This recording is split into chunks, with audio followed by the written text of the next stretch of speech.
জান্নাত, তোমাকে শুধু এতটুকু বলবো, যদি কখনো প্রয়োজন হয় আমাকে জানাবে। আমি যতটুকু পারি সাহায্য করব। হুম, আচ্ছা ভাইয়া, আমি তাহলে যাচ্ছি। সোহান রুমে আছে। আচ্ছা, যাও। জান্নাত কথা বলা শেষ করে ঘরে ঢুকে দরজাটা আটকে ওয়াশরুমে ঢুকলো। এদিকে পর্দার আড়াল থেকে জান্নাত আর জাকিরের সমস্ত কথা শুনে নিল সোহান। আজকের কথাগুলো একদম বুকে এসে বেঁধেছে। তার মানে জান্নাত মন থেকে যাচ্ছে না, যে কোনো কারণে যাচ্ছে। তার মানে আমার থ্রেটের কারণে যাচ্ছে, আমাকে ভালোবেসে নয়। জান্নাত ভেতরে ঢোকার আগে হঠাৎ চোখে পড়লো সোহান রুমের ভিতর পায়চারি করছে। সোহান তো এতক্ষণ বিছানার উপরে শুয়েছিল, তাইলে এখন আবার উঠে হাঁটছে কেন? কোনো সমস্যা হলো নাকি? ভয়ে ভয়ে রুমের ভিতর ঢুকলো। টেবিলের উপরে পানির গ্লাস আর জগ রাখা। পা টিপে টিপে এগিয়ে গিয়ে পানি ঢেলে ঢকঢক করে খেয়ে নিল। গলাটা ছেড়ে সোহানকে বলল, আপনি ঘুমানো রেখে হাঁটছেন যে, কোনো খবর আছে নাকি? না। সোহান আর কোনো কথা না বলে রুম থেকে বেরিয়ে যায়। জান্নাত কিছু জিজ্ঞেস না করে বিছানায় শুয়ে পড়লো। মাগরিবের আজানের সময় ঘুম ভাঙলো তার। চোখ মেলে তাকিয়ে দেখে মাথার একপাশে ব্যথা করছে। বিছানা থেকে নেমে ওয়াশরুমে ঢুকলো। পানির কল ছেড়ে দিয়ে চোখে মুখে পানির ছিটে দিয়ে দিল। চোখ দুটো অন্ধকারে ঝাপসা হয়ে আসছে। দেয়াল ধরে কোনোভাবে দাঁড়িয়ে কপালে হাত দিল। গায়ে হালকা জ্বর লাগছে। কিছুক্ষণ পরে হঠাৎ করেই বমির বেগ আসলে পেট কচলাতে কচলাতে অবশেষে বমি করলো। ভালো করে কুলি করে তারপর রুম থেকে বেরিয়ে আসে। হাঁটতে পারছে না, শুধু চটপট কাটছে। সোহান রুমে এসে জান্নাতকে অসুস্থ অবস্থা থেকে দৌড়ে এসে বলল, কি হয়েছে তোমার? তুমি কি অসুস্থ? জান্নাত কোনো কথা বলছে না, শুধু মা গো এরম করছে। সোহান জোরে চিৎকার দিলে সবাই দৌড়ে আসলো। জান্নাতকে ব্যথায় কুকরাতে দেখে সখিনা বেগম জিজ্ঞেস করলেন, জান্নাত এমন করছে কেন? কি হয়েছে ওর? আন্টি, সেটা তো জানি না। আমি রুমে এসে এই অবস্থায় দেখে আপনাদের ডাক দিলাম। সখিনা বেগম জান্নাতের মাথাটাকে কোলের ভিতর নিয়ে চলে বিলি কাটছে আর চোখ দিয়ে টপটপ করে পানি পড়ছে। শিরিন তাড়াতাড়ি পানি ভর্তি মগ নিয়ে জান্নাতের পাশে বসলো। চোখে মুখে পানি ছিটিয়ে দিয়ে চুপচাপ বসলো। কিছুক্ষণ বেহুশ থাকার পর জ্ঞান ফিরে আসলো জান্নাতের। আধো আধো চোখ করে তাকালো। সখিনা বেগম মেয়ের জ্ঞান ফিরে আসতেই মনের ভিতর স্বস্তির নিঃশ্বাস নিল। জান্নাত মা, তোর কি হয়েছে? কথা বল। এইভাবে চুপ করে থাকিস না। দেখ, সবাই তোর জন্য চিন্তায় পড়ে গেছে। অপলকভাবে মায়ের দিকে এক পলক তাকিয়ে সমস্ত রুমের দিকে চোখ বুলিয়ে শোয়া ছেড়ে ওঠার চেষ্টা করলে সোহান রাগান্বিত হয়ে বলল, জান্নাত, একদম উঠবে না, শুয়ে থাকো। এখন কেমন লাগছে তোমার? তুমি ঠিক আছো তো? জান্নাত কাপা কাপা গলায় বলল, হ্যাঁ ঠিক আছি। তাছাড়া আপনার এত অস্থির হওয়া লাগবে না। মানে কি জান্নাত? মানে কিছু না, আমার শরীরটা ভালো লাগছে না, আমার মাথাটা ঘুরছে। সখিনা বেগম সবাইকে বলল, তোমরা সবাই বাহিরে চলো, মেয়েটা বিশ্রাম নেই। কালকে আবার জার্নি করতে হবে। সবাই চলে গেলে সোহান জান্নাতকে বিছানার উপর শুতে বলে রেগে উঠল জান্নাত। তখন বললাম না, আমার চিন্তা আপনার করা লাগবে না। আপনি আপনার মতো করে থাকেন, আর আমাকে দয়া করে পদে পদে হয়রানি করবেন না। জান্নাতের কথা শুনে সোহান যতটা না চিন্তিত ততটাই অবাক হয়। জান্নাত কিছুটা আবল তাবল বলা শুরু করেছে, তাই কথা না বাড়ি চেয়ারের সাথে হেলান দিয়ে শুয়ে পড়ল। জান্নাত আধো চোখে চোখ মেলে তাকায়। অনেকক্ষণ টেনে চোখ দুটো আবারও বন্ধ করে ফেলে। এরপর সিগারেটের প্যাকেট খুলে বের করে আঙ্গুলে ফাঁকে রাখলো। লাইটার বের করে সিগারেটটা জ্বালিয়ে টানতে লাগলো। ফোনের ভলিউম কমিয়ে দিয়ে গান শুনতে লাগলো। মনটা বড্ড খারাপ লাগছে জান্নাতের জন্য। কি হয়েছে কিছুই বুঝতে পারছে না। একটু পরে দরজা ঠকঠক শব্দ। সোহান উঠে গিয়ে দরজা খুলে দেখে সখিনা বেগম দাঁড়িয়ে আছে। আন্টি। একটু বাহিরে আসো, কথা আছে। জি। সোহান মায়ের পেছনে দরজা চাপিয়ে বের হয়। সখিনা বেগম সোহানের দিকে কাঁদো কাঁদো হয়ে বলল, বাবা, জান্নাতের জন্য ভীষণ চিন্তা হচ্ছে। কি হয়েছে বুঝতে পারছি না। শরীরের অবস্থা এরকম থাকলে কালকে তো নিয়ে যেতে পারবে না। গাড়িতে গেলে তো সমস্যা নেই, বাসায় গিয়ে ডাক্তার দেখাবো। তাছাড়া অনেক দিন এখানে ছিল, তাই এখন আর এখানে থাকতে দেওয়া যাবে না। কিন্তু কোনো কিন্তু নেই, আমি জান্নাতকে কালকে সকালের গাড়িতে নিয়ে যাচ্ছি, এটাই ফাইনাল। সখিনা বেগম আর কিচ্ছু বললেন না, চুপচাপ শুনলেন। সোহান মায়ের হাত ধরে বলল, আন্টি, আপনি কোনো চিন্তা করবেন না, কথা দিচ্ছি এবার আর জান্নাতকে কষ্ট দেব না। সোহানের দিকে এক পলক দৃষ্টিতে তাকিয়ে রুমে ঢুকলো সে। রাত 8টার পরে সোহান জান্নাতকে বলল, কিছু খাবে? না। খিদে লাগেনি? না, চলো সামনে গিয়ে চা খেয়ে আসি, ঘরের ভিতরে গরম। আমি যাব না, আপনি যান। আমার শরীর ভালো লাগছে না, তাইলে তুমি বিশ্রাম নাও, আমরা কালকে সকালে বাসে চলে যাব। আমি যাব না বলে কি আপনি যাবেন না? আপনি গিয়ে চা খেয়ে আসেন। না থাক, বাহিরে খাবো না। আচ্ছা, বাসায় কি চায়ের ব্যবস্থা আছে? আছে তো মনে হচ্ছে, তবুও আপনি গিয়ে একবার খোঁজ নিন। হুম। সোহান মায়ের রুমে গিয়ে চায়ের কথা বলে তিনি বলেন, তুমি রুমে গিয়ে বিশ্রাম করো, আমি চা নিয়ে আসছি। আচ্ছা। একটু পরেই সখিনা বেগম চায়ের মগ হাতে রুমে আসলো। জান্নাত ততক্ষণে ওপাশ ফিরে শুয়ে আছে। চায়ের মগটা এগিয়ে দিয়ে বলল, নাও, গরম গরম চা খাও। জান্নাত মায়ের গলার আওয়াজ শুনে শোয়া থেকে চা খেতে উঠল। চায়ের মগটা হাতে নিয়ে চুমুক দিল। সখিনা বেগম চা দিয়ে চলে যেতে নিলে জান্নাত তার মাকে বলল, মা বাবা কোথায়? কালকে তো আমি চলে যাচ্ছি, তাই বাবার সাথে দেখা করাটা জরুরি। এখন তুই বিশ্রাম নে, তাছাড়া তোর বাবার শরীরটা ভালো না। রাত 12টার সময় জান্নাতের ঘুম ভাঙলো। চোখ খোলার পরে দেখে আবারও মাথা ব্যথা করছে। উঠে বসার মতো শক্তি নেই তার। কোনো রকমে উঠে বসলো। রুমের চারদিকে চোখ বোলায়। কাউকে দেখতে না পেয়ে একা একাই ওয়াশরুমে ঢুকলো। মাথাটা এখনো চটকট কাটছে।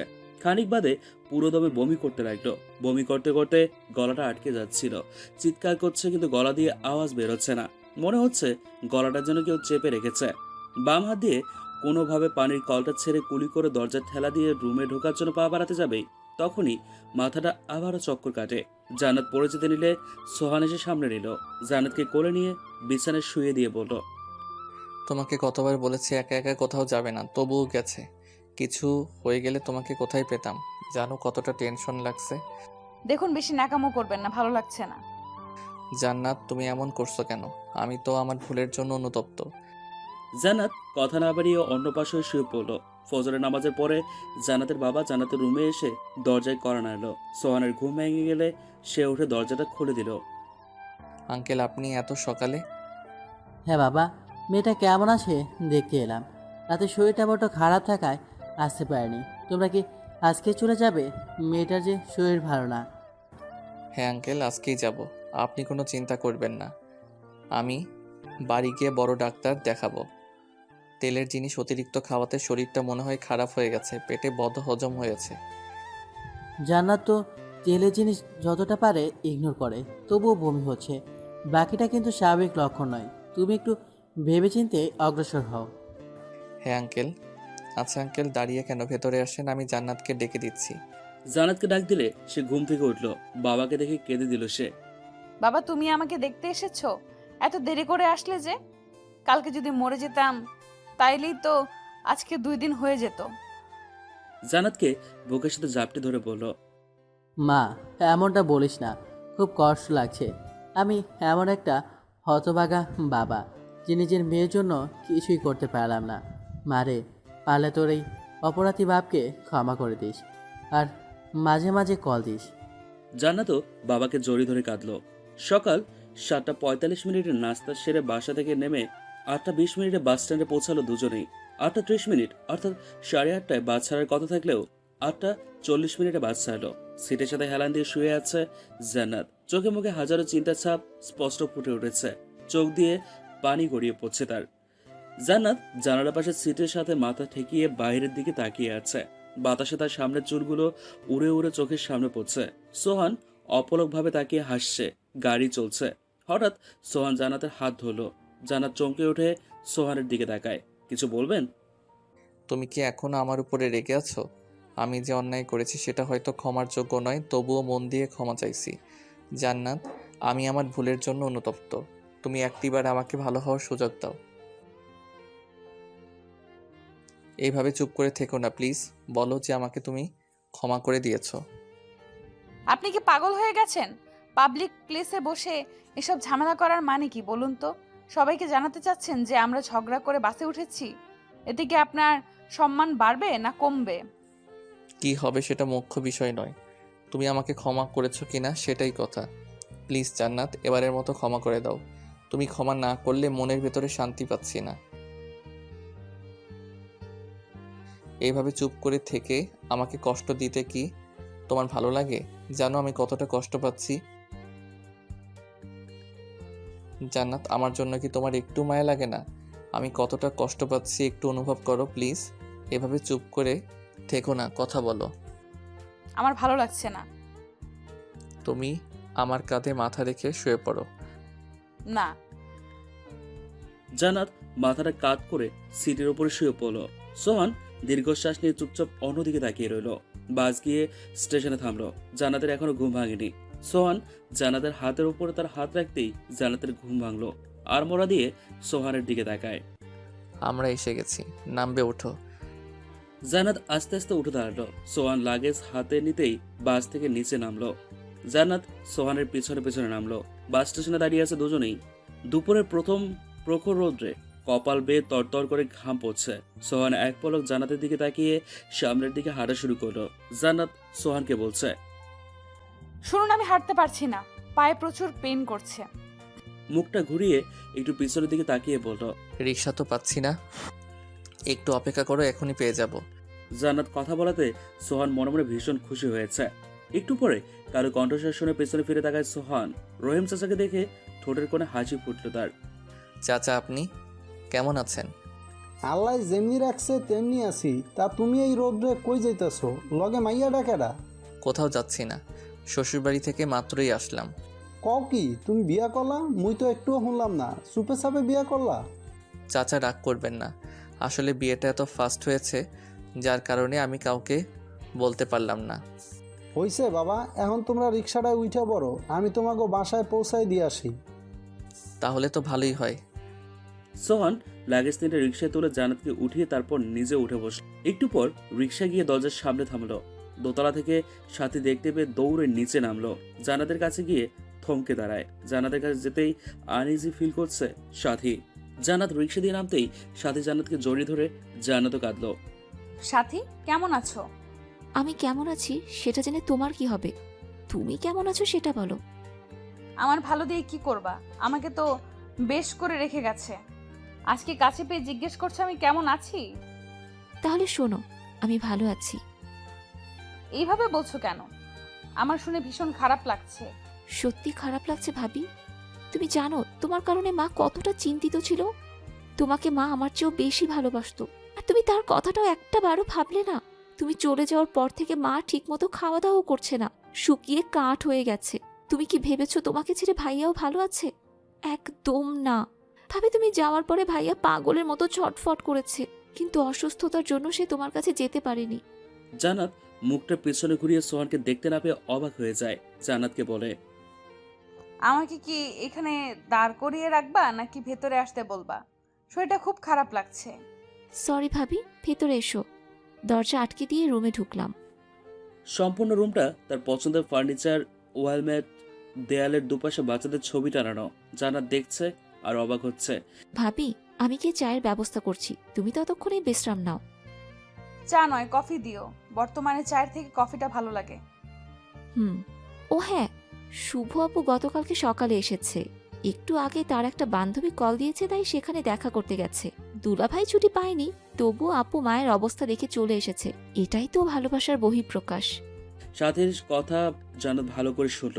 এইবারে সবাই ভীষণ আন্তরিক, শুধুমাত্র একজন বাদে। যাকে ঘিরে সারা জীবন সংসার করতে হবে, সে ঠিক না থাকলে সেখানে সংসার করা যায় না। মানুষের প্রতি ঘৃণা জন্ম হয়ে গেছে। দরজায় কলিং বেল বাজটার সাথে গিয়ে দরজাটা খুলে দিল। শুভ আপু ভিতরে আসলো। সাথী, জান্নাত কি এসেছে? হ্যাঁ আপু, একটু আগে এসেছে। ঠিক আছে। শুভ গিয়ে মায়ের দরজার কাছে দাঁড়ায়। মা নামাজ পড়ছে। অনেকক্ষণ মায়ের রুমের সামনে অপেক্ষা করছে শুভ। নামাজ পড়া শেষ হলে সালাম ফিরে শুভকে দেখে জায়নামাজ তুলে তসবিহ হাতে নিয়ে বিছানার উপরে বসলো। কিরে শুভ, তুই কখন আসলি? জান্নাত কি এসেছে? এই তো আসলাম, এসেই তোমার কাছে এলাম। মা, আমার কাছে জান্নাতের আশাটা স্বাভাবিক লাগছে না। আমার কাছেও তাই মনে হচ্ছে। হয়তো সোহানের চাপে পড়ে আসতে বাধ্য হয়েছে, কিন্তু এভাবে জোর করে তো সংসার করা যায় না। জান্নাতের সাথে এ ব্যাপারে খোলাখুলি আলোচনা করতে হবে। আলোচনা করতে তো সমস্যা না, কিন্তু সমস্যা হচ্ছে সোহান। ছেলেটা রাত দিন একাকার করে জান্নাতকে গিয়ে নিয়ে এসেছে, কিন্তু এখন এসব বলে কি লাভ বল? সময় তো অনেক গড়িয়ে গেছে। শুরুতে যদি নিজের খামখেয়ালি ভাবে না মা করতো, তাহলে আজকে এমন দিন দেখা লাগতো না। তাছাড়া যারা সংসার করে শুধুমাত্র তারাই নিজেদের সমস্যা জানে। যখন দেখে সমস্যার সমাধান করার কোনো রাস্তা নেই, তখনই ডিভোর্সের সিদ্ধান্তে যায়। তবে মা, ডিভোর্সই কিন্তু সব সমস্যার সমাধান না। তা তো ঠিক, এখন আমাদের কি করণীয়? কিছুই না। সোহান যদি নিচে থেকে সংশোধন হয় তাহলে আমরা জান্নাতকে রিকোয়েস্ট করতে পারি, আর সেটা না হলে একটা মেয়ের জীবন নষ্ট করার কোনো রাইট নেই। আচ্ছা মা, তুমি থাকো, আমি জান্নাতকে দেখে আসি। বিয়ের পরে একবারও সামনাসামনি দেখা হয়নি। যা হবে এখনই কিছু বলিস না, সোহান জানতে পারলে কুরুক্ষেত্র হয়ে যাবে। আচ্ছা। শুভ মায়ের রুম থেকে জান্নাতের রুমে ঢুকলো। রুমে ঢুকে দরজার সামনে দাঁড়িয়ে বলে উঠলো, জান্নাত, আসবো? আপু আসেন। কেমন আছো জান্নাত? এই তো আছি কোনো রকম। আপনি কেমন আছেন? ভালো আর থাকতে দিলে কোথায়? তোমার দুলাভাই ছুটি পায়নি, তাই বাধ্য হয়ে আমাকে আসতে হলো। সরি আপু, আমার জন্য মা ভীষণ কষ্ট পেয়েছে জানি, কিন্তু কি করব, আমি তো বাধ্য হয়েছি স্টেপ নিতে। প্রতিটা মেয়ে বিয়ের পরে স্বামীর সাথে সংসার করতে চায়, কিন্তু দেখেন আমার কপালটাই খারাপ। না পেলাম স্বামীর ভালোবাসা, না পেলাম বাবা মায়ের কাছে মেয়ের সম্মান। কথা বলার এক পর্যায়ে জান্নাত কেঁদে ফেলে। হাউ মাউ করে কাঁদছে। চিৎকার দিয়ে কাঁদলে বোধ হয় বুকের ভেতরে চাপা কষ্টটা হালকা হালকা হতো।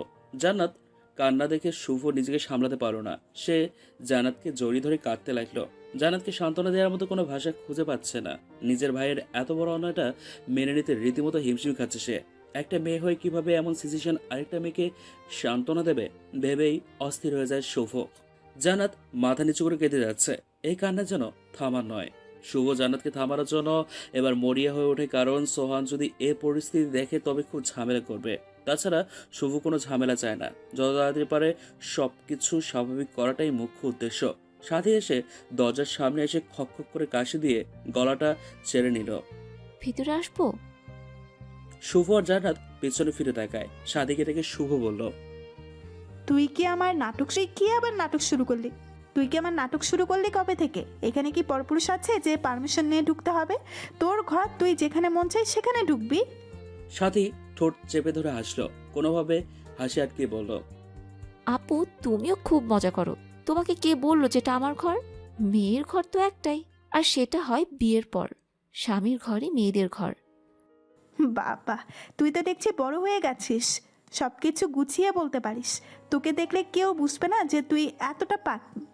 আপু কি সব বলছো তুমি? আমার ভীষণ লজ্জা লাগছে। সাথে তুই এখন ওই রুমে গিয়ে বিশ্রাম নে, আমার জান্নাতের সাথে জরুরি কথা আছে। কি জরুরি কথা আপু? আমি কি শুনতে পারি? না সাথী, ছোট মানুষদের বড়দের কথা না শোনাই শ্রেয়। তাই বলছি, লক্ষ্মী বোন আমার, চলে যা। তুমি আমাকে ছোট বলছো কেন? আমি কি ছোট নাকি? ছোট হলে তো ফিডার খেতাম। তাছাড়া ভাবিও তো ছোট, তাহলে সে শুনলে কোনো সমস্যা নেই কেন? ওফ সাথী, এত কথা বলিস কেন? তাছাড়া আমি কি সোহানকে ডেকে আনবো? না না, আমি নিজেই যাচ্ছি। সাথী ঠোঁটের কোনো মুচকি হাসি এনে রুম থেকে চলে গেল। সাথী চলে যাওয়ার কিছুক্ষণ পরেই শুভ চলে যাওয়ার জন্য উঠতে নিলেই জান্নাত দৌড়ে ওয়াশরুমে ঢুকে করতে লাগলো। শুভ জান্নাতের পেছনে ঢুকলো, দেখলো জান্নাত বেসিনের উপরে হাত রেখে বমি করতে লাগছে। তাই দেখে শুভ জান্নাতের পিঠ ডলতে লাগলো। অনেকক্ষণ পরেই জান্নাত স্বস্তির নিঃশ্বাস নিল। শুভ জান্নাতকে বলল, হঠাৎ করে তোমার বমি আসলো কেন? গ্যাস্ট্রিক বাড়লো নাকি? জানি না আপু। এরকম কি আরো হয়েছে? জি। ডাক্তার দেখিয়েছো? না। কেন? এসব নিয়ে কি কেউ অবহেলা করে? আমি গতকাল থেকেই বমি করেছি, তবুও আপনার ভাই আজকে আমাকে জোর জবরদস্তি করে নিয়ে এসেছে। আমিও জানতাম এমনই কিছু একটা হয়েছে। তুমি চিন্তাও করো না, আমি ডাক্তারকে বলে রাখছি কালকে সকালে তোমাকে নিয়ে তার চেম্বারে দেখাবো। লাগবে না আপু। লাগবে না বললেই শুনছে কে? কথা বলতে বলতে জান্নাতকে ওয়াশরুম থেকে নিয়ে বিছানার উপরে রাখলো। জান্নাত, তুমি বিশ্রাম করো, আমি মায়ের সাথে কথা বলে সিরিয়াল দিচ্ছি, যাতে কালকে কোনো সমস্যা না হয়। ঠিক আছে। রাত 12:05। রুমের লাইট বন্ধ করে বিছানায় শুয়ে আছে জান্নাত। মোবাইলের লাইটের আলোয় ভেতরে এসে টেবিলের উপরে রাখা জগ থেকে এক গ্লাস পানি ঢেলে ঢকঢক করে খেয়ে নিল সোহান। অনেকক্ষণ রুমের ভিতর পায়চারি করছে সে। হঠাৎ দরজা ঠকঠক আওয়াজ হলে সোহান কিছু জিজ্ঞেস না করে দরজা খুলল। শুভকে দেখে অনেকটা বিস্মিত হলো। আপু তুমি? হ্যাঁ। জান্নাত কি ঘুমিয়ে পড়েছে? জানি না আপু, কোনো দরকারি কথা আছে? জান্নাতের শরীর নাকি ভালো না, তাই একটু আগে খুব কষ্টে সিরিয়াল দিলাম। কালকে সিরিয়াল আগে থেকেই বুকিং করা ছিল, শুধুমাত্র পরিচিত বলে সুবিধাটা পেলাম। পরিচিত হলে যা হয়। আপু জান্নাতের কি হয়েছে? বেশি অসুস্থ? আমাকে জানালে না কেন? তোকে কি জানাবো? আসার পর থেকে তোর তো কোনো পাত্তাই নেই। তাছাড়া তুই তো জানিস গতকাল থেকে জান্নাত অসুস্থ, বমি করছে, তবুও তুই জোর করে আজকেই জার্নি করালি। শোন, সব বিয়েটা কোনো ছেলে খেলা নয় যে ইচ্ছে হলে খেলবি, না হলে ভেঙে ফেলবি। তুই না জান্নাতের স্বামী, তাহলে ওর ভালো মন্দ দেখার দায়িত্ব তো তোর, কিন্তু তুই সে দায়িত্ব পালন করিস না। আমি খুব লজ্জিত আপু, আমার খুব বড় অন্যায় হয়ে গেছে যার কারণে আমি অনুতপ্ত। আরেকটা কথা, যেটা তুই মন দিয়ে শোন, জান্নাতের শরীরের কন্ডিশনে কিন্তু খুশির সংবাদটাও থাকতে পারে। এই ব্যাপারে কিন্তু সিরিয়াসভাবে নিতে হবে। আপু, যা হওয়ার হয়ে গেছে, পিছনে যে অন্যায় করেছি সেটা তো আর সংশোধন করা যাবে না, কিন্তু এখন আমি নিজেকে সংশোধন করতে পারবো। আপু, জান্নাত কি খুব বেশি অসুস্থ হয়ে পড়েছে? অনেক। মেয়েটার বমি করতে করতে দম বন্ধ হওয়ার উপক্রম তৈরি হয়েছিল। আচ্ছা শোন, রাত অনেক বেশি হয়ে গেছে, তুই এখন ঘুমাতে যা। ঠিক আছে আপু। সোহান রুমের দরজাটা আটকে তারপর বিছানার উদ্দেশ্যে রওনা দিল, কিন্তু পা কোনোভাবেই যাচ্ছে না। তবুও টেনে টেনে এগিয়ে গেল। মনটা ভীষণ খারাপ লাগছে। তবুও জান্নাতের পাশে শুয়ে পড়ল সে। সকালে সূর্যের আলোয় ঘুম ভাঙলো সোহানের। আড়মোড়া দিতেই হঠাৎ চোখ পড়লো জান্নাতের দিকে। কি নিষ্পাপ চেহারা, দেখলেই ভীষণ কষ্ট লাগে। আচমকাই সোহানের ফোনটা বেজে ওঠে। ফোনের স্ক্রিনের দিকে তাকিয়ে আননোন নম্বর থেকে কিছুটা সংকোচ প্রকাশ করে কলটা রিসিভ করে। আসসালামু আলাইকুম, কে বলছেন? ওয়ালাইকুম সালাম। আপনি কি সোহান? নিজের নামটা শুনে অনেকটা অবাক হয়, তারপর গলার স্বরটা নিচু করে বলল, জি, আমি সোহান, কিন্তু আপনাকে তো ঠিক চিনলাম না। কে আপনি? আমাকে আপনার চেনা লাগবে না। আপনার সাথে আমার কিছু কথা ছিল, যদি সময় হয় সামনাসামনি বলতে চাচ্ছি। অপরিচিত লোকের কথায় কেমন জানি সন্দেহ লাগছে, তবুও ইতস্তত হয়ে বলল, আপনি তো শুরুতে বললেন আপনি নাকি আমাকে চিনেন না, তাইলে আমার সাথে দেখা করে কি বলতে চাচ্ছেন? যদি খোলাসা করে বলতেন তাহলে উপকৃত হতাম। সব কথা যদি ফোনে বলা যেত তাহলে তো কোনো কথাই থাকতো না, কিন্তু কিছু কিছু কথা আছে যেটা সামনাসামনি বলতে হয়। তবু যখন জানতে চাচ্ছেন কোন বিষয়ের উপরে, তাইলে বলি, আপনি যে নিলয়কে খুন করেছেন তার ডকুমেন্ট আমার কাছে আছে। পুরো সিসিটিভি রেকর্ড, হার্ড ডিস্কের ফুটেজ এখন আমার কাছে। আমি চাইলে এটা মিডিয়াতে ফাঁস করতে পারি, কিন্তু তাতে আমার কোনো লাভ হবে না। তাই ভাবলাম ছোট্ট একটা ডিল করি, তাতে আপনারও মঙ্গল আমারও মঙ্গল। কথাটা বলে কুৎসিত একটা হাসি দিল সে। সোহান তো এখন গ্যারা করে ফেসে গেছে, কপাল বেয়ে তরতর করে ঘাম পড়ছে তার। এদিকে জান্নাত সোহানের পাশে বসলো। আপনি বসে আছেন কেন? আপনি যাবেন না? আজব তো, কিছু জিজ্ঞেস করছি সেটার উত্তর দিচ্ছেন না। ঠিক আছে, দেওয়া লাগবে না। আচ্ছা, আমাকে ডাক্তার কখন দেখাবেন? আপনার সমস্যা কি? কথা জিজ্ঞেস করলে উত্তর দিচ্ছেন না। সোহান এবার উত্তর না দেওয়াতে রাগান্বিত হয়ে বিছানা থেকে নেমে সোজা ওয়াশরুমে ঢুকলো জান্নাত। ওয়াশরুম থেকে বেরিয়ে মুখটা ভালো করে মুছে সোহানের দিকে এমন নজরে তাকালো, এক নজরে তাকালো। সোহানকে ঘুম থেকে উঠে যেভাবে বসে থাকতে দেখলো, ওয়াশরুম থেকে বের হয়ে ঠিক সেভাবে বসে থাকতে দেখলো। জান্নাতের এখন কিছুটা হলেও টেনশন লাগছে, কিন্তু কি করবে বুঝতে পারছে না। এবার সাহস করে সোহানের গায়ে হাত দিয়ে ঝাঁকি দিলে এই করে বললো, কি? কিছু হয়নি। আপনি এমন ঘামাচ্ছেন কেন? আপনার কি সমস্যা হয়েছে? মনে মনে কিছুটা ভেবে আবারও চুপ হয়ে গেল সোহান। কিছু হয়নি। জান্নাত, মায়ের নাস্তা বানানো কি শেষ? জানি না। তাইলে দেখে আসো, যদি বানানো হয়ে থাকে তাহলে আমাকে ডাক দিও। জান্নাত রুম থেকে বেরিয়ে সোজা রান্নাঘরে ঢুকলো।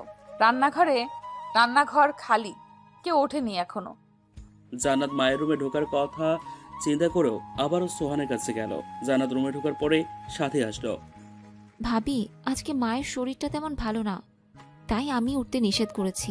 চলো আমরা দুজনে মিলে নাস্তা বানাই। চলো। জান্নাতকে সাথে নিয়ে রান্নাঘরে ঢোকার জন্য পা বাড়াবে, তখনই শুভ এসে হাজির। আপু কিছু বলবে? জান্নাত, তুমি রান্নাঘরে কি চাও? মায়ের শরীরটা ভালো না, তাই নাস্তা বানাতে সাথীকে সাহায্য করতে এসেছি। একদমই না। তোমার শরীরটা কি সুস্থ? হ্যাঁ আপু, সুস্থ। আগে ডাক্তারের কাছে যাবে, রিপোর্টে কি আসবে তারপর সিদ্ধান্ত নিব তুমি কি সুস্থ নাকি অসুস্থ, বুঝলে? চুপ, কোনো আপু নাই, একটা কথাও বলবে না। এখন রুমে গিয়ে বিশ্রাম নাও। ঠিক আছে, যাচ্ছি। 30 মিনিট পরে শুভ নাস্তার ট্রে হাতে নিয়ে ঢুকলো রুমে। সোহান বিছানায় বসে পেপার পড়ছে। গলাটা ছেড়ে নিয়ে রুমে ঢুকলো শুভ। আপুকে দেখে পা ভাঁজ করে বসে বলল, আপু, তুই নিয়ে আসলি যে, সাথী কোথায়? ও রান্নাঘরে নাস্তা বানায়, যে কয়টা রুটি ভাজা হয়েছে তাই আমি তোদের জন্য নিয়ে আসলাম। তুমি খেয়েছো? না, তোরা খেয়ে নে, আমি পরে খাবো। পরে কেন আপু? মা খায়নি, সাথে খায়নি, ওদের রেখে কি একা খাওয়া যায় তুই বল? তা ঠিক। আচ্ছা আপু, তুমি পরে খেয়ে নিও। আরেকটা কথা, তুই জান্নাতকে নিয়ে ডাক্তারের কাছে কখন যাবি? বিকালে। সকালে নিলে হয় না? ম্যানেজার স্যার কল করেছেন, আজকে ব্যাংকে যাওয়া লাগবে। যাকে ক্যাশের দায়িত্ব দিয়েছিলাম তার জরুরি কাজ পড়েছে, তাই সে ছুটিতে চলে গেছে। ও আচ্ছা, শোন তাহলে, নাস্তা করে ডাক্তারের সাথে কথা বলে নিস। আমার মন বলছে নিশ্চয়ই খুশি সংবাদ আসতে চলেছে। শুভ আপুর কথা শুনে জান্নাত হা হয়ে তাকিয়ে রইল। কি বলবে বুঝতে পারছে না।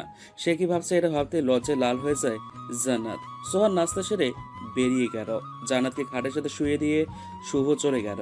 জান্নাত বালিশের সাথে মাথা ঠেকিয়ে চুপচাপ ওপাশ ফিরে তাকিয়ে থাকে। বুকের ভেতরে চাপা কষ্টটা মাঝে মাঝে কান্না হয়ে ঝরে পড়ে। কেউ দেখার আগে সে পানি দুহাত দিয়ে মুছে নিয়ে স্বাভাবিক হওয়ার আপ্রাণ চেষ্টা করে। জান্নাত বুঝতে পারলো তার জীবনটা শেষ হয়ে গেছে। সোহানকে যতই আপন করার চেষ্টা করুক না কেন, মনটা কখনো সাড়া দিচ্ছে না। দীর্ঘশ্বাস নিয়ে চোখ বন্ধ করলো জান্নাত। বিকেল 5টায় সোহান এসে রুমে ঢুকলো। জান্নাতের দিকে তাকায়। জান্নাত এখনো ঘুমাচ্ছে। সোহানের উপস্থিতি টের পেয়ে জান্নাত চোখ মেলে তাকায়। উঠতে যাবে তখন অনুভব করলো শরীরটা বড্ড খারাপ লাগছে। মাথাটা ঝিমঝিম করছে। খুব কষ্ট করে শোয়া থেকে উঠলো। সোহান জান্নাতের দিকে তাকিয়ে বলল, সন্ধ্যার পরে ডাক্তার এসে দেখে যাবে, আমাদের কষ্ট করে তার কাছে যাওয়া লাগবে না। ও তোমার শরীর এখন কেমন? আলহামদুলিল্লাহ। বমি ভাবটা কি আছে আর মাথা ব্যথা? এতক্ষণ একটু কম ছিল, কিন্তু এখন বেশি খারাপ লাগছে। কথা বলার সময় সোহানের ফোনটা বাজলো। পকেট থেকে ফোনটা হাতে নিতেই হাত থরথর করে কাঁপছে। এই নাম্বারটা যেটা দিয়ে তখন কল এসেছিল। নাম্বারটা দেখে সোহানের কপাল বেয়ে তরতর করে ঘাম পড়ছে। বুকের ভেতরটা হাহাকার করে উঠছে। অনেকক্ষণ বিষয়টা লক্ষ্য করে জান্নাত এবার মুখ খুললো। হয়েছে, আপনার কি শরীর খারাপ? এভাবে ঘামছেন কেন? তাছাড়া কল আসার আগ পর্যন্ত তো ঠিক ছিলে, হঠাৎ করে কার নাম্বার দেখে এইভাবে আটকে উঠলেন? আপনি উত্তর দিচ্ছেন না কেন? তার কলটাও রিসিভ করছেন না? কোনো সমস্যা হয়েছে? দেখুন, এভাবে চুপ থাকাটা কোনো সমাধান না। প্লিজ বলুন কি হয়েছে। বুঝতে পারছি, সোজা আঙুলে ঘি উঠবে না, একটু বাঁকাতে হবে। ওয়েট করেন, আমি গিয়ে মাকে ডেকে আনছি। কথাটা শেষ করে বিছানা দিয়ে ধর্মঘট নেমে যাওয়ার জন্য পা বাড়াতে যাবে, তখনই সোহান এসে হাতে টেনে ধরল। কি ব্যাপার, হাত ধরলেন যে? এমনি। হাত ছাড়ুন। যদি না ছাড়ি? তাহলে আমি চেঁচাবো। চেঁচাও। মা বলে একবার ডাক দেওয়ার সাথে সাথেই সোহানের বাম হাত দিয়ে জান্নাতের মুখ চেপে ধরল। এবার চেঁচাও, যত ইচ্ছা চেঁচাও। জান্নাতের চোখ বড় হয়ে গেল। কথা তো বলতে পারছে না, তাই মনের ভিতরে সংকোচ চলছে। একটু পর সোহান জান্নাতের মুখ ছেড়ে দিলে জান্নাত উয়া থু থু করে মুখটা ঘষতে লাগলো। কি হয়েছে, তোমার বমি আসছে? আসো, আমি তোমাকে ওয়াশরুমে নিয়ে যাই। প্রায় 5 মিনিট ওয়াক থু করে যাচ্ছে জান্নাত। এবার অনেকটা বিরক্ত বোধ করলো সোহান। জান্নাত কি হয়েছে, এমন করছো কেন? আপনি আপনার বাম হাতটা এতক্ষণ আমার মুখে চেপে রেখেছেন কেন? ছি, আমার বমি আসতেছে। আপনি কি মানুষ? এমন করে কেউ? জান্নাতের কথা সোহান অনেকটা লজ্জা পেল, আবার মনে মনে ভীষণ রাগও হলো। রাগে ফুঁসতে ফুঁসতে এক ধমক দিয়ে বলল, চুপ। এমনভাবে বলছো মনে হচ্ছে কি যেন পাপ করে ফেলেছি। না না, শুধু পাপ নয়, মহাপাপ। তোমরা মেয়েরা খুব নোংরা, তার চেয়ে আমি পরিষ্কার আছি। ইস, তামাশা শুরু করেছে একদম। নিজের দোষ খোঁজ করো, কাজে লাগবে। এমনিতে অসুস্থ, সেদিকে একটু নজর দাও। আর হ্যাঁ, কিছুক্ষণ পরে ডাক্তার চলে আসবে, তাই তুমি নিজে থেকে প্রস্তুতি নাও। আমার কথা আপনার ভাবতে হবে না, আগে বলেন এতবার কল বাজার পরেও কেন রিসিভ করেননি? তোমার কথা আমি ভাববো না তো কে ভাববে? পাশের বাসার জলিল, রহমান, সালমান এরা। দেখুন, অতিরিক্ত হচ্ছে কিন্তু। আমি কিন্তু এখনই মাকে গিয়ে বলে আসবো। হুমকি দিচ্ছি। যদি মনে করেন হুমকি, তাইলে তাই। আর যদি মনে করেন নিজের দোষে নালিশ যাবে, তাই সেটাই। এখন আপনি কি করবেন সেটা আপনার সিদ্ধান্ত। আমার খিদে লেগে যদি তোমার দয়া হয় তাইলে 1 কাপ কফি করে আনো, সাথে চিপস। চিপস কই পাবো? রান্নাঘরে বাটার ভেতরে মা রেখেছেন অনেক দিন আগে, সেখান থেকে আমার জন্য ভেজে নিয়ে আসো। আর হ্যাঁ, ভাজার পরে উপরে একটু বেশি করে চিনি ছিটিয়ে দিও। জান্নাত মনে মনে ভাবলো, কি রাক্ষস রে বাবা, শুধু খাই খাই করে। এত খায় তবুও পেট ভরে না।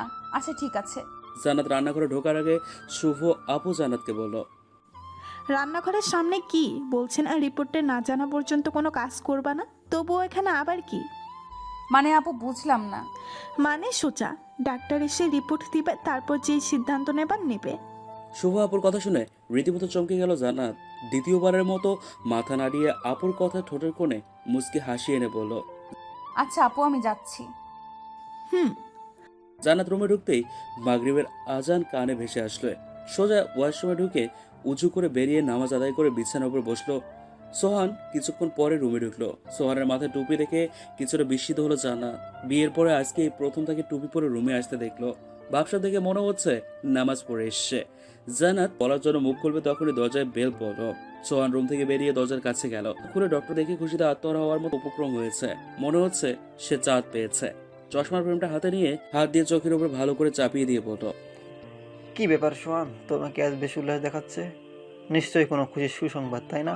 না আঙ্কেল, কোনো খুশির সংবাদ নেই। আপনি ভেতরে আসুন, জান্নাত আপনার জন্য অপেক্ষা করছে। ও শিওর, লেটস গো। জি চলেন। রুমে ঢুকে ডক্টর আঙ্কেল সোহানের দিকে এক পলক তাকিয়ে তারপর জান্নাতের দিকে তাকায়। আঙ্কেল চলেন। জি। ডক্টর আঙ্কেল জান্নাতের পাশে বসলো। সোহানকে বলল, আমার জন্য এক গ্লাস পানি আনবে? খুব পিপাসা পেয়েছে। আপনি এখানে বসেন, আমি যাব আর আসব। সোহান চলে গেলে ডক্টর আঙ্কেল জান্নাতকে ভালো করে পরীক্ষা করে শিওর হলো। তারপর ঠোঁট জোড়ায় মুচকি হাসি দিল। সোহান আঙ্কেলের সামনে পানির গ্লাসটা এগিয়ে দিয়ে বলল, পানিটা খেয়ে নিন। শুধু পানি খেলে কি হবে মিস্টার সোহান, মিষ্টি কই? আমি কিন্তু সেই মিষ্টি খাবো না। আমার কিন্তু রসমালাই আর দই চাই, সেটা বগুড়ার দই আর হকের রসমালাই। সোহানের মুখের রং ফ্যাকাশে হয়ে গেল। মাত্র কয়েক সেকেন্ডের ব্যবধানে এমনটা হবে সেটা কখনো আশা করেনি ডাক্তার। তোতাতে বলল, আপনি কি বলছেন আমি বুঝতেই পারিনি, কষ্ট করে আবার বলেন। হা হা, কি যে বলেন না। কংগ্রাচুলেশন সোহান, তুমি বাবা হতে চলেছো, তাই মিষ্টির দাবি করেছি। তাছাড়া এই প্রথমবার বাবা হওয়ার স্বাদ গ্রহণ করবা আর আমাদের মিষ্টি মুখ করাবা না? সত্যি বলছেন? জি সত্যি বলছি। তবুও কালকে একটা টেস্ট করব, তারপর 100% শিওর হব। তবে হ্যাঁ, আমার ডাক্তারি লাইফে এমন কেস হাজারো এসেছে, কিন্তু মৌখিকভাবে যেটা বলেছি সেটাই কার্যকর হয়েছে। ডক্টরের কথা শেষ হতে না হতেই শুভ এসে হাজির হলো। দরজার সামনে দাঁড়িয়ে সমস্ত কথাটা শুনে ভিতরে এসে সোহানের কাঁধে হাত রেখে বলল, বলছিলাম না জান্নাত কোনো নর্মাল অসুস্থ না, তাই তো ওকে দিয়ে কোনো কাজ করাইনি। সোহান চুপ কেন? তোর মুখে হাসি কোথায়? যা মাকে নিয়ে নিউজটা দিয়ে আয়। সোহান জান্নাতের দিকে তাকিয়ে হতভম্ব হয়ে রুম থেকে বেরিয়ে যায়। এদিকে জান্নাত টেনশনে মুখটা কালো মেঘে ছেয়ে গেছে। সোহানের পা কেন জানি চলছে না। মনে হচ্ছে বুকের উপরে বিশাল বড় একটা পাথর চাপা দেয়া, যেটা সরিয়ে হাঁটা সম্ভব হচ্ছে না। ডক্টর কি বললো এটা? আমার তো বিশ্বাস করতে কষ্ট হচ্ছে। জান্নাত প্রেগনেন্ট হলো কিভাবে? যতদিন আমাদের ভেতরে কিছু হয়েছিল সব সময় প্রোটেকশন ইউজ করেছি, কিন্তু এমনটা কিভাবে সম্ভব? এটা সত্যি আমার খুব ইচ্ছে বাবা হওয়ার, কিন্তু এমনটা না যে শোনার পরে নিজেকে বোঝানোটা কঠিন হয়ে দাঁড়াবে। জান্নাতের পেটে কি আমার সন্তান নাকি অন্য কারো? না না, এমনটা ভাবাও পাপ। জানি না, তবে কেন জানি বিশ্বাস করতে পারছি না। সোহান এক পা করে সামনের দিকে হাঁটছে। আচমকাই সাথে সাথে ধাক্কা খেলো। আরে ভাইয়া, তোমার চোখ কোথায়? তাছাড়া তুমি এখানে কি চাও? ভাবি না অসুস্থ, যাও তার সেবা করো। আমি কারো সেবা করতে পারবো না, তুই গিয়ে দেখে আয়। আর শোন, মা কি রুমে? মা রুমে। তখন তো দেখলাম নামাজ পড়ে, এখন শেষ হয়েছে কিনা জানি না। আচ্ছা ঠিক আছে। সোহান মায়ের রুমের সামনে দাঁড়িয়ে দাঁড়িয়ে মায়ের বের হওয়ার অপেক্ষা করছে, কিন্তু মা বের হচ্ছে না। দরজাটা একটু ফাঁকা করে দেখলো মা সবেমাত্র সালাম ফিরিয়ে তার দিকে তাকায়। সোহানকে দেখে অনেকক্ষণ তাকিয়ে থেকে বলল, কি রে সোহান, কিছু বলবি? জান্নাতের শরীরের অবস্থা কেমন? দীর্ঘশ্বাস নিয়ে বলল, জান্নাত ভালোই আছে। ও এখন কোথায়? রুমে। ডাক্তার কি বললো? তুমি নিজে গিয়ে জেনে এসো। তুই বললে তো এখন আর যাওয়া লাগবে না। তুমি নিজে গিয়ে জেনে আসো, আমি বলতে পারবো না। সোহানের কথা শুনে আগা মাথা না বুঝে জায়নামাজ ভাঁজ করে বিছানার উপর রেখে রুম থেকে বেরিয়ে জান্নাতের কাছে গেল। জান্নাতের রুমে ঢুকে দেখে শুভ আর সাথে ঘিরে রেখেছে জান্নাতকে। তিনি সবার মুখের দিকে তাকিয়ে আস্তে আস্তে জান্নাতের পাশে বসলো। কাঁধে হাত দিতেই জান্নাত মাকে জড়িয়ে ধরে কাঁদতে লাগলো। আচমকাই জান্নাতের এমন কান্না কিছুতেই বুঝতে পারছে না। কি বলবে সে বিষয়ে কোনো টপিক খুঁজে পাচ্ছে না। জান্নাতের মাথায় হাত বুলিয়ে চুলগুলো টানতে লাগলো। জান্নাত, কি হয়েছে আমাকে বল। ডাক্তার কি বলে গেল? বিছানার পাশাপাশি শুভ বলে উঠল। ডাক্তার আঙ্কেল যখন নিউজটা বলল, বিশ্বাস করবে না মা, সোহানের চেহারার রং পুরোপুরি পরিবর্তন হয়ে গেল। এদিকে জান্নাত তো কেন জানি বিষয়টা মানতে পারছে না। আচ্ছা শোন, তুই আর সাথে একটু বাইরে যা, আমি জান্নাতের সাথে কিছু কথা বলবো। ঠিক আছে মা, আমরা যাচ্ছি। সাথে আমার সাথে আয়, আমরা ফ্রিজ খুলে আইসক্রিম খাই। ভাই তো আর মিষ্টি খাওয়াবে না, তাই কি আর করার, মিষ্টির বদলে আইসক্রিম খেয়ে মনটাকে সান্ত্বনা দিব। সোহানের মা রাগী লোকে শুভর দিকে তাকিয়ে বলল। ভাই মিষ্টি না আনছে তাতে কি, বোন তো আনছে, সে আনলেই তো হয়। জান্নাতের ভীষণ লজ্জা লাগছে সবাই এভাবে তাকিয়ে আছে দেখে। জান্নাতের পাশে কিছুক্ষণ বসা পরে সোহান দরজার কাছে এসে দাঁড়ালো। সবার চোখ সোহানের দিকে পড়তেই বসা ছেড়ে উঠল। আচ্ছা মা, তুই বিশ্রাম কর, আমি আবার পরে আসবো। আচ্ছা। সবাই চলে গেলে সোহান বিছানার কাছে এসে জান্নাতকে বলল। জান্নাত, কথা বলছো না কেন? সোহান অনেকটা রাগান্বিত হয়ে গলায় ভার এনে বলল। তুমি শুধু একটা কথা বলো, তোমার পেটে যদি বাচ্চা থেকেই থাকে তাইলে কি এই বাচ্চাটার বাবা আমি? হ্যাঁ অথবা না উত্তর দাও। আপনার কি মনে হয় আমি যদি প্রেগনেন্ট হয়েও থাকি তাহলে কি এই বাচ্চার বাপ অন্য কেউ? ছি, আপনি আমার নোংরা বিষয়ে ভাববেন সেটা আমি ভাবতেও পারিনি। তবে কি জানেন, আমি ভেবেছিলাম আপনি হয়তোবা পরিবর্তন হয়েছেন, কিন্তু এখন বুঝতে পারছি আমার ধারণা ভুল ছিল।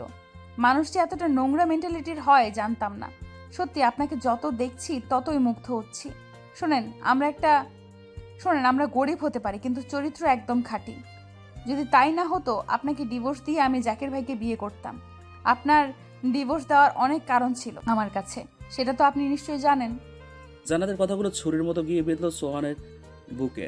জান্নাতের এমন কঠিন এবং উপযুক্ত জবাবে সোহান মর্মাহত। এই ভাষা নেই, কোনো ভাষা নেই জান্নাতের প্রত্যুত্তর দেয়ার। সোহান মাথাটা নিচু করে অনেকক্ষণ পাথরের ন্যায় স্থির হয়ে থাকলো। অনেকক্ষণ এভাবে থাকার পর জান্নাতের দিকে মুখ তুলে তাকিয়ে বলল। আজ তুমি যতগুলো কথা বলেছো তার পুরোটাই সত্যি। আমি তোমার সাথে ভীষণ অন্যায় করেছি, যার কোনো ক্ষমা নেই। তবুও আমি আমার ভুলের জন্য আবারও ক্ষমা চাচ্ছি। আসলে আমি তোমাকে হার্ট করার জন্য কথাগুলো বলিনি। তোমার সাথে যতবার মিলন হয়েছে প্রতিবার প্রোটেকশন নিয়েই হয়েছি, সেটা তুমি নিজেও জানতে। এখন আমার প্রশ্নটা তোমাকে কষ্ট দেওয়ার জন্য নয়, শুধুমাত্র জানার জন্য ছিল। তুমি সেটাকে দোষ ধরেছ। আমি কেন সব পুরুষ মানুষই এটা নিয়ে প্রশ্ন তুলবে? আমি তোকে খারাপ ভেবে কথাটা বলিনি। আমার সব মনে আছে, আপনি হয়তো ভুলে গেছেন। আমি যখন চলে গেছিলাম তার কিছুদিন আগে আপনি আমাকে জোর করেই বিনা প্রোটেকশনে ব্যবহার করেছেন। তার ফলশ্রুতিতে আমি এখন প্রেগন্যান্ট। জানেন, ডাক্তার যখন বলল আমি প্রেগন্যান্ট তখন ইচ্ছা করছিল সুইসাইড করি। আপনার জন্মের সন্তান আমার একদমই কাম্য ছিল না।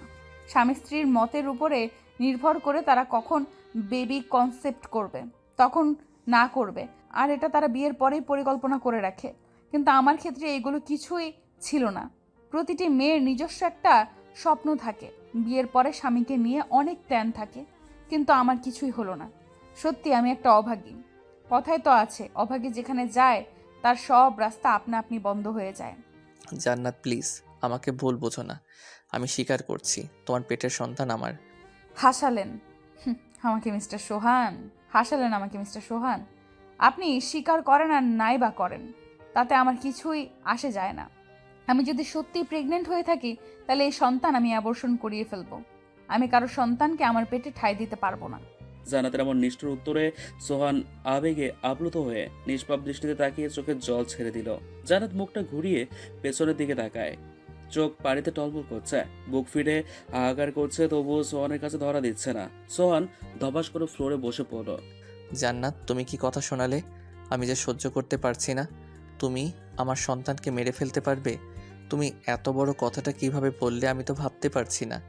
সোহানের কথা শুনে কোনো উত্তর দেয়নি জান্নাত। উত্তর দেওয়ার মতো অবস্থায়ও নেই। জান্নাতের চোখের পানি ছলছল করছে। এক হাত দিয়ে চোখের পানি মুছে নিয়ে ভার গলায় বলল। কালকে সকালে ইউরিন টেস্ট করিয়ে শিওর হতে হবে।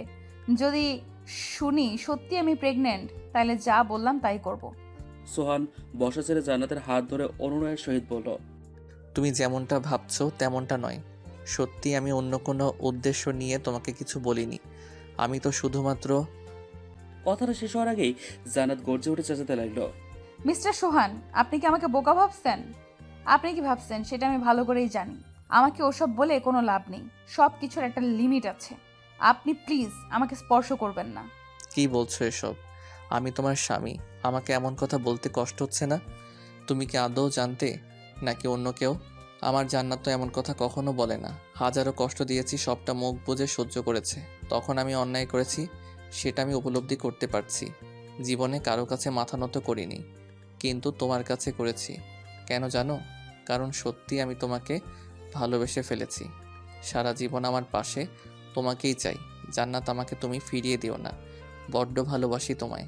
তুমি ছাড়া আমার অস্তিত্ব নেই। রাগান্বিত হয়ে সোহানা হাত ছাড়িয়ে বিছানা থেকে ধরপড় করে নেমে হাঁটা শুরু করলে সোহান পেছন থেকে ডাক দিল। জান্নাত, যেও না। আমি সত্যি তোমাকে ভালোবাসি। একটিবার আমাকে আপন করে নাও। জান্নাতের দিকে ভ্রুক্ষেপ না করে জোরে হাঁটলে নিতে এবার পাপস টান খেয়ে ধপাস করে ফ্লোরে পড়ে যায়। ও মা গো বলে নিচে পড়ে যায়। ব্যথায় পেটে হাত দিয়ে গড়াতে লাগলো। সোহান দৌড়ে গিয়ে জান্নাতকে হাঁটুর উপরে মাথা রেখে জোরে চিৎকার দিল। সোহানের চিৎকার শুনে শুভ মা সাথী দৌড়ে আসে। জান্নাতকে বুকের সাথে জাপটে ধরে হাউ মাউ করে কাঁদতে লাগলো সোহান। সোহানকে এভাবে কাঁদতে দেখে শুভ অবাক না হয়ে পারল না। সোহানকে কখনো এভাবে কাঁদতে দেখেনি। কাঁদার ভেতর অনেক ধরনা আছে। নিজের জন্য মানুষ যেভাবে কাঁদে, অন্যের জন্য কখনো কাঁদে না। অতিরিক্ত ভালোবাসা থাকলে হয়তো বুকের গভীর থেকে কষ্টটা অনুভব করা যায়। সোহান নিজে নিজে ভীষণ অনুতপ্ত। জান্নাতের প্রতি এতটাই অবহেলা করেছে, যার জন্য বুকের ভেতরটা হাহাকার করে কাঁদে। আর জান্নাতে যদি কিছু হয়ে যায়, তাহলে নিজেকে সে ক্ষমা করতে পারবে না, কখনো না। জান্নাতকে কোলে তুলে হসপিটালের উদ্দেশ্যে রওনা দেওয়ার জন্য হাঁটতে লাগলো। শুভ আর সোহানের মা ছেলের সাথে রওনা দিল। সিঁড়ি বেয়ে জান্নাতকে কোলে তুলে নামতে শুরু করলো। সোহান কাঁদছে আর হাঁটছে। বুকের ভেতরে প্রচন্ড পরিমাণ ব্যথা করছে। গ্যারেজ থেকে গাড়িটা বের করে জান্নাতকে পিছনের সিটে মায়ের কোলে তুলে দিয়ে সামনের সিটে শুভ আর সোহান বসলো। গাড়ি খুব জোরে জোরে টানছে। হসপিটালের সামনে গিয়ে গাড়িটা দাঁড় করিয়ে সিট খুলে জান্নাতকে কোলে তুলে নিয়ে লিফটে উঠে এমার্জেন্সি বিভাগে ঢুকলো। ডাক্তার সবাইকে বের হয়ে যেতে বলল। অনেকক্ষণ পরে বেরিয়ে এসে বলল, ভয় নেই, পেশেন্ট ঠিক আছে। তবে পুরোটা শিওর হওয়ার জন্য আর কয়েকটা টেস্ট করা লাগবে, যার রিপোর্ট পেলেই কনফার্ম হওয়া যাবে। জান্নাতের টেস্টের রিপোর্ট হাতে পাওয়ার পর ডক্টর বলল, পেশেন্ট প্রেগনেন্সি লো। জি। আল্লাহর রহমতে মা ও বাচ্চা ভালো আছে। সোহান জান্নাতের কাছে গিয়ে সিটে বসলো। জান্নাতকে একটু করে বাসায় নিয়ে যাওয়া হবে। সোহান জান্নাতের দিকে তাকিয়ে থাকলো। সোহানের তাকানো দেখে জান্নাত অন্যদিকে তাকালো। সোহানের চোখ পানিতে টলমল করছে। জান্নাতের হাত ধরে কাঁপা কাঁপা গলায় বলল, জান্নাত, প্লিজ আমার উপরে আর অভিমান করে থেকো না। খুব কষ্ট লাগছে আমার ভুলগুলো একবার ক্ষমা করে নিজেকে ভালো হওয়ার একটাবার সুযোগ দাও। শুভ এগিয়ে এসে জান্নাতের কপালে হাত বুলিয়ে দিয়ে বলল, সোহানকে ক্ষমা করে দে। কেউ তার ভুল বুঝতে পেরে ক্ষমা চাইলে তাকে ক্ষমা করে দেওয়া উচিত। সোহানের মা এসে বলল, মা হিসাবে তোর কাছে একটাই অনুরোধ, আমার ছেলেটাকে ক্ষমা করে দে। কথা দিলাম জীবনে তোর কাছে আর কোনোদিন দাবি নিয়ে আসবো না। মা আর আপুর কথা শুনে জান্নাত নিজেকে সামলাতে পারলো না। হাও মাও করে কাঁদতে লাগলো। মিনিট দশেক পর হসপিটাল থেকে বেরিয়ে গাড়িতে ওঠার জন্য দরজা খুলতে যাবে, তখনই জান্নাতের চোখ আটকে গেল সামনে দাঁড়িয়ে থাকা নিলয়ের দিকে। নিলয় ফোনে কথা বলছে, হাসছে। জান্নাত সোহানকে বলল, না না না, না। জান্নাতের তোতানো দেখে সোহান সামনে তাকিয়ে জান্নাতকে বলল, এই, তুমি ঠিক আছো? নিলয়? নিলয়? কোথায় নিলয়? ওই তো সামনে দাঁড়িয়ে। কোথায়? আমি তো কাউকে দেখতে পারছি না। ভালো করে দেখুন, নিলয় সামনে দাঁড়িয়ে ফোনে কথা বলছে। সোহান সব জায়গায় চোখ বুলায়, কিন্তু কোথাও নিলয়কে দেখতে পায় না। অবশেষে বুঝতে পারলো অসুস্থতার কারণে জান্নাতের মাথায় হয়তো সমস্যা হয়েছে। সোহান জান্নাতকে গাড়ির সিটিতে বসিয়ে বেল্ট বাঁধলো। গাড়ি স্টার্ট দিল। কিছুক্ষণের ভেতরে বাসার সামনে এসে গেট খুলে গাড়িটা গ্যারেজে রেখে বাসায় ঢুকলো। জান্নাতকে সোফার উপর শুয়ে দিয়ে ড্রেস আপ চেঞ্জ করে ফ্রেশ হয়ে জান্নাতের কাছে বসলো। শুভ কফি আর চা বানিয়ে নিয়ে এসে বলল, নাও, দুজনে যার যেটা পছন্দ সেটা খেয়ে নাও। সোহান কফি নিল আর জান্নাত চা। দুজনে খাওয়া শুরু করলো। জান্নাত এক চুমুক চায়ের কাপে দিচ্ছে আর ফাঁকে ফাঁকে জানালার দিকে তাকাচ্ছে। কিছুটা অস্বস্তি কাজ করছে তার। জান্নাত, তোমার কি খারাপ লাগছে? জান্নাত? সোহান জান্নাতের গায়ে হাত রাখতে লাফিয়ে উঠে সোহানকে জড়িয়ে ধরলো। জান্নাত, তুমি কি কোনো বিষয় নিয়ে টেনশনে আছো? তোমাকে দেখে অনেক চিন্তিত মনে হচ্ছে। তখন বুঝতে পারলো জান্নাতের শরীর খারাপ লাগছে। বুকের ভেতরে শক্ত করে চেপে ধরে রেখেছে। জান্নাতকে বালিশের সাথে শুয়ে রেখে কপালে হাত বুলিয়ে দিল। বাতাসে উড়ে উড়ে চুলগুলো কপালের উপর এসে পড়লো। হাত দিয়ে চুলগুলো সরিয়ে দিয়ে অপলক দৃষ্টিতে জান্নাতের দিকে তাকিয়ে থাকলো সোহান। ভীষণ মায়াবী মুখ। জান্নাতকে রেখে বিছানায় দিয়ে নামার জন্য পা বাড়াতে যাবে তখন বুঝতে পারলো কেউ তার শার্ট আঁকড়ে ধরে রেখেছে। হালকাভাবে পিছনে ফিরে তাকিয়ে দেখলো জান্নাতের একটা হাত দিয়ে তার শার্ট ধরে রেখেছে। ঘুমন্ত অবস্থায় বিরক্ত করতে চায়নি সোহান। কিছুক্ষণ অপেক্ষা করে জান্নাতের হাত থেকে শার্টটা ছড়িয়ে নিয়ে রুম থেকে বেরিয়ে গেল। রাত 11টার দিকে সোহান রুমে আসলো। রুমে এসে লাইটগুলো জ্বালিয়ে জান্নাতকে ডিনার করতে আস্তে করে ডাক দিল। সোহানের ডাক জান্নাতের কান পর্যন্ত পৌঁছানোর আগে জান্নাত চোখ খুলে তাকালো। জান্নাতকে দেখে ঠোঁটের কোণে অস্ফুট হাসি ফুটলো সোহানের। তোমার শরীর এখন কেমন? আলহামদুলিল্লাহ। কাঁধে হাত দিতে দিতে বলে উঠলো জান্নাত। তোমার কাঁধে কি পেইন করছে? আমি মেসেজ করে দিব? জানি না, হঠাৎ করে কাঁধে পেইন করছে। হয়তো উল্টোপাল্টা ঘুমানো হয়েছে, যার কারণে এমনটা হয়েছে। তুমি 2 মিনিট দাঁড়াও, আমি যাব আর আসবো। কোথায় যাবেন? তেল গরম করতে। কিছু লাগবে না, এমনিতেই কমে যাবে। চুপ, একদম চুপ। আমি যা বলবো তাই হবে। তোমার কথা শুনে বিপদ আনবো নাকি? জান্নাত অনেকটা স্বাভাবিক হওয়ার চেষ্টা করছে। নিজের অনিচ্ছা সত্ত্বেও সোহানকে ক্ষমা করেছে। সোহানের মা বোন এত করে অনুরোধ করেছে, সেটা জান্নাত কি করে ফেলতে পারে? ভাগ্যের ওপর সবকিছু নির্ভর করে, এটা মেনে নিয়ে সামনে এগিয়ে যাওয়ার পরিকল্পনায় মগ্ন জান্নাত উপলব্ধি করতে পারছে শাশুড়ির ননদ যতই ভালোবাসুক না কেন, নিজের ছেলের ভাইয়ের সামনে পরের মেয়ে একটা কাটা মাত্র। মুখে যতই বলুক ছেলের বউকে নিজের মেয়ে ভাববে, কিন্তু সময়ই বলে দেয় পরের মেয়েকে কখনো নিজের মেয়ে ভাবে না। হয়তো হাতে কোনো একটা হতে পারে, বাকি সব শ্বশুরবাড়ি একই। জান্নাত একদম গভীর থেকে কথাগুলো উপলব্ধি করছে। তবুও একদিক থেকে শাশুড়ির ননদের এটা ভেবে সম্মান করছে তারা শুধুমাত্র সোহানকে ক্ষমা করতে বলেছে, এছাড়া সব দিক থেকে তারা পুরোপুরি সাপোর্ট দিয়েছে। এটা তো অস্বাভাবিক কিছু নয়, কারণ সন্তান যতই খারাপ কাজ করুক না কেন, কোনো বাবা মা বোনদের কাছে সেটা সামান্য বিষয়। সেটা হোক আপনার বেলায় বা অন্যের বেলায়। কথায় তো আছেই, রসুনের গোড়ায় কিন্তু এই জায়গায়। সোহান জান্নাতের কাঁধে আলতো করে ম্যাসাজ করে দিচ্ছে। জান্নাত, এই জান্নাত। সোহানের কথা শুনে কল্পনার রাজ্য থেকে বেরিয়ে এসে বলল, জি। এখন কেমন লাগছে? হাতটা সরিয়ে নিন তো, অনুভব করে বলছি। সোহান হাত সরিয়ে দিয়ে জান্নাতের মুখের দিকে তাকিয়ে আছে। জান্নাত, খুব টেনশনে আছি, তোমার ব্যথা কি কমছে? আগে থেকে অনেকটা ভালো লাগছে, তবে ব্যথা এমনই হয়, যখন ডাক্তার থাকে তখন রোগ খুঁজে পাওয়া যায় না। মানে? ধরুন আপনার মোবাইলের টর্চে সমস্যা হয়েছে, আপনি মোবাইলটার দোকানে নিয়ে গেলেন এবং মেকানিককে সমস্যা বলছেন, কিন্তু আশ্চর্য মেকানিকের হাতে গিয়ে ফোনটা দিব্যি কাজ করছে, কোনো সমস্যা নেই।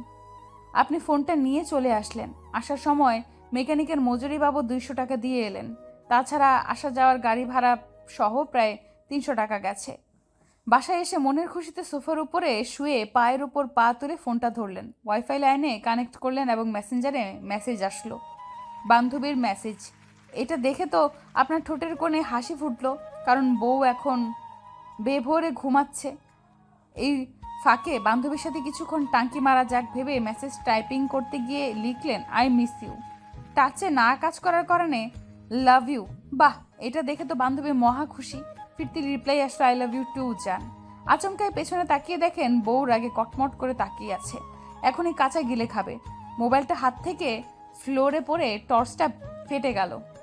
বলেই হা হা করে হাসলো জান্নাত। এবার বলেন কেমন লাগলো কাহিনীটা? যদি এমন হতো তাইলে কেমন হতো?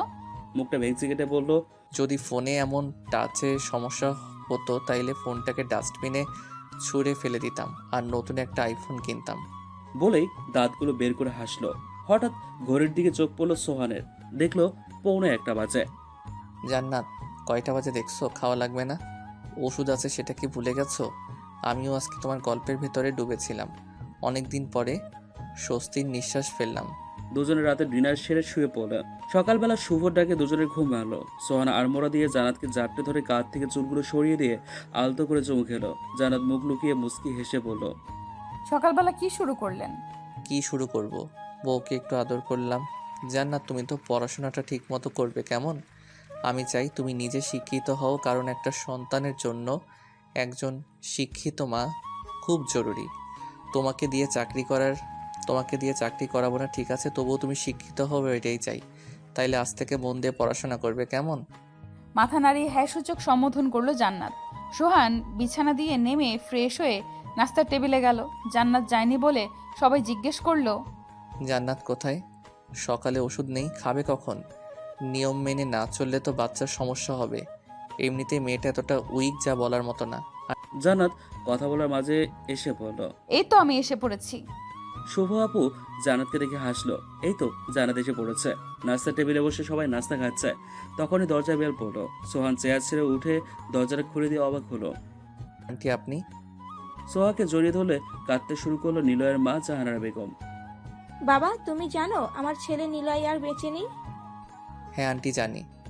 প্রথমে সবাই মনে করেছিল নিলয়কে কেউ খুন করেছে। কালকে রাতে নিলয়ের রুম পরিষ্কার করতে গিয়ে বিছানার নিচে একটা চিঠি দেখতে পেলাম।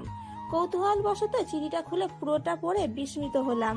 নিলয় চিঠিতে স্পষ্টভাবে উল্লেখ করেছে, আমার মৃত্যুর জন্য আমি নিজেই দায়ী। অনেক ডিপ্রেশনে পড়ে আত্মহত্যা করার সিদ্ধান্ত নিয়েছি।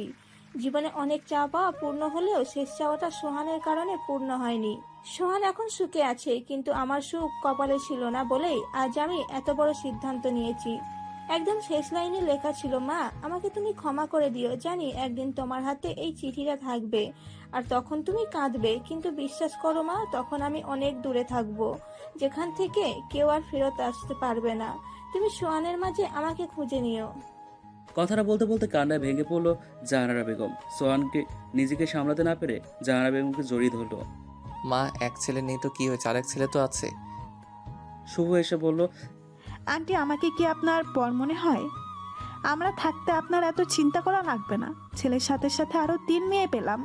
জানাতার সাথে এগিয়ে আসলো। সাথী বলল, আন্টি আপু ঠিকই বলেছেন, আজ থেকে আমরা আপনার সন্তান। জানাতে সে একাকি বসে আছে আর মনে। হঠাৎ রুমে সোহান আসলো। জানাতের পাশে বসে কাঁধে হাত দিতেই লাফিয়ে উঠে চিৎকার দিল সে। সোহান তো পুরোই অবাক, কোনো কিছু জিজ্ঞেস না করে পাশে শুয়ে পড়লো। 6 মাস পর। যতদিন যাচ্ছে ততই জানাতের মানসিক সমস্যা বৃদ্ধি পাচ্ছে।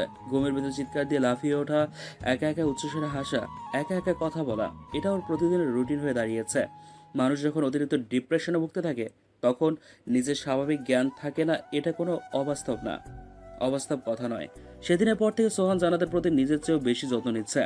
জানাতকে দেখাশোনা করার জন্য একজন নার্স রেখেছে, যাতে ওর কোনো কষ্ট না হয়। সোহান জানাতের অবস্থা দেখে রীতিমতো থতমত খাচ্ছে। কি ছিল আর কি হলো? সামান্য একটা ঝড়ে তার সাজানো সংসারটা মোমবাতির নিভু আলোয় চলছে। জোরে বাতাস বইলে নিভে যাবে এমন সংশয় নিয়ে দিন কাটাচ্ছে। সোহান এখন নামাজ পড়া শুরু করেছে। যতবার জায়নামাজে নামাজ আদায় করছে ততবারই আল্লাহর কাছে কান্নাকাটি করে নিজের করা ভুলের জন্য ক্ষমা চাচ্ছে, আর শুধু একটাই ফরিয়াদ করছে। এভাবেই প্রতিদিন একজন স্বামী আল্লাহর কাছে ফরিয়াদ করছে, হে আল্লাহ, হে রহমতের মালিক, জীবনে যত পাপ করেছি, অন্যায় করেছি, সব কিছু জেনে বুঝে করেছি, তার জন্য তওবা করছি। বেঁচে থাকতে এমন পাপ কাজ করব না। হে আল্লাহ, আমার জীবনের বিনিময়ে তুমি আমার স্ত্রীকে সুস্থ করে স্বাভাবিকভাবে বাঁচার মতো সুযোগ করে দাও। আমি যেন মায়ের আদেশ পালনের সাথে সাথে স্ত্রী সন্তানদের নিয়ে সুখে থাকতে পারি। তুমি তো পৃথিবীর সমস্ত সুখ আমাকে দিয়েছো, তার জন্য তোমার দরবারে শুকরিয়া জানাই। আল্লাহ ক্ষমাশীল। নিশ্চয়ই তিনি তার বান্দাকে ক্ষমা করে জান্নাতকে আবারও স্বাভাবিক জীবনে ফিরিয়ে আনবে, এটাই তার একমাত্র বিশ্বাস। জীবনটা একটা রঙ্গমঞ্চ। মানুষ যখন সবকিছু পায় তখন আল্লাহকে চেনে না। দুদিনের এই দুনিয়াতে নিজের ইচ্ছে মতো সবকিছু করে, কিন্তু এটা ভাবে না জীবনটা একটা তুচ্ছ বস্তু। শরীরটা মাটির তৈরি, শরীরের ভেতরে যে প্রাণ পাখিটা আছে এটা আল্লাহর নিকট সময় মতো আজরাইল এসে জান কবজ করে যাবে। হিসেব করবে হাশরের ময়দানে, ততদিন পর্যন্ত মাটির নিচের ঘরে থাকতে হবে। তাই সবার দুনিয়াতে বসে আখিরাতের জন্য কিছু রেখে যাওয়া, যাতে হাশরের ময়দানে শাস্তিটা কম হয়। সোহান যখন সবকিছু পেয়েছিল তখন সে জান্নাতকে মূল্যায়ন করেনি, কিন্তু সব শেষ হওয়ার পর তার কদর বুঝেছে। জান্নাত হয়তো বা স্বাভাবিক জীবনে ফিরে আসবে, কিন্তু কবে আসবে সেটা সময়ই বলে দেবে। যেমন দাঁত থাকতে কেউ দাঁতের মর্যাদা বোঝে না।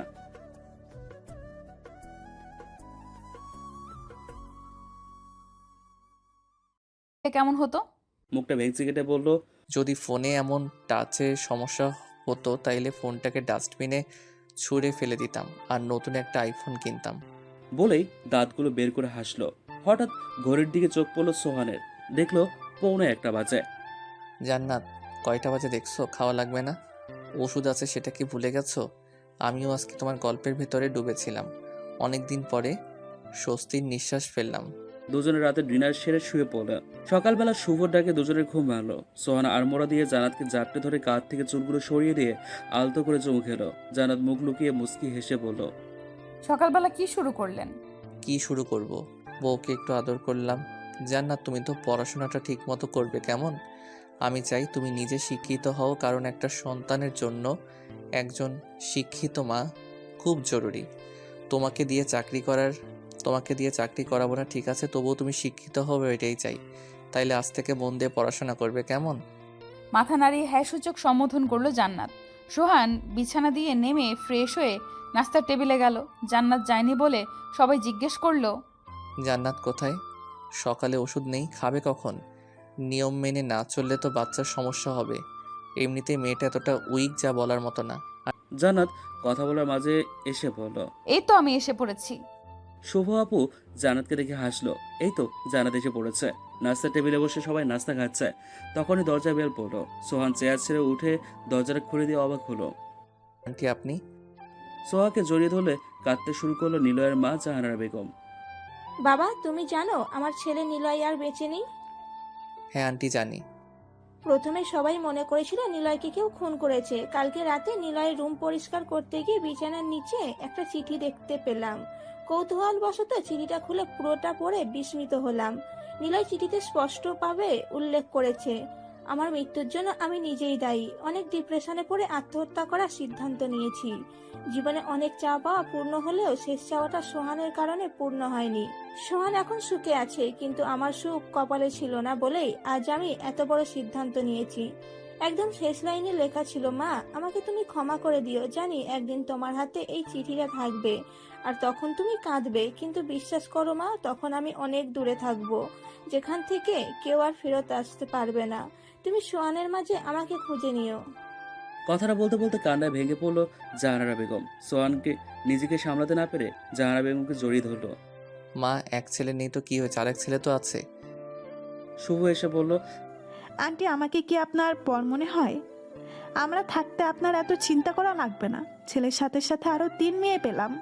জানাতার সাথে এগিয়ে আসলো। সাথী বলল, আন্টি, আপু ঠিকই বলেছেন, আজ থেকে আমরা আপনার সন্তান।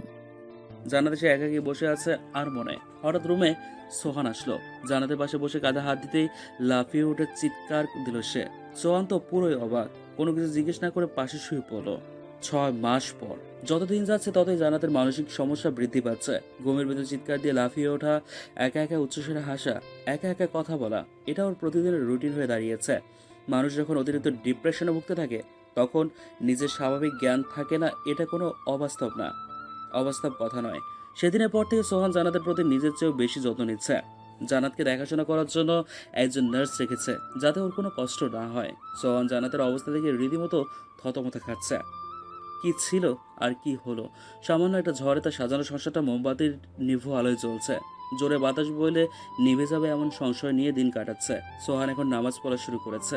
যতবার জায়নামাজে নামাজ আদায় করছে ততবারই আল্লাহর কাছে কান্নাকাটি করে নিজের করা ভুলের জন্য ক্ষমা চাচ্ছে, আর শুধু একটাই ফরিয়াদ করছে। এভাবেই প্রতিদিন একজন স্বামী আল্লাহর কাছে ফরিয়াদ করছে, হে আল্লাহ, হে রহমতের মালিক, জীবনে যত পাপ করেছি, অন্যায় করেছি, সব কিছু জেনে বুঝে করেছি, তার জন্য তওবা করছি। বেঁচে থাকতে এমন পাপ কাজ করব না। হে আল্লাহ, আমার জীবনের বিনিময়ে তুমি আমার স্ত্রীকে সুস্থ করে স্বাভাবিকভাবে বাঁচার মতো সুযোগ করে দাও। আমি যেন মায়ের আদেশ পালনের সাথে সাথে স্ত্রী সন্তানদের নিয়ে সুখে থাকতে পারি। তুমি তো পৃথিবীর সমস্ত সুখ আমাকে দিয়েছো, তার জন্য তোমার দরবারে শুকরিয়া জানাই। আল্লাহ ক্ষমাশীল। নিশ্চয়ই তিনি তার বান্দাকে ক্ষমা করে জান্নাতকে আবারও স্বাভাবিক জীবনে ফিরিয়ে আনবে, এটাই তার একমাত্র বিশ্বাস। জীবনটা একটা রঙ্গমঞ্চ। মানুষ যখন সবকিছু পায় তখন আল্লাহকে চেনে না। দুদিনের এই দুনিয়াতে নিজের ইচ্ছে মতো সবকিছু করে, কিন্তু এটা ভাবে না জীবনটা একটা তুচ্ছ বস্তু।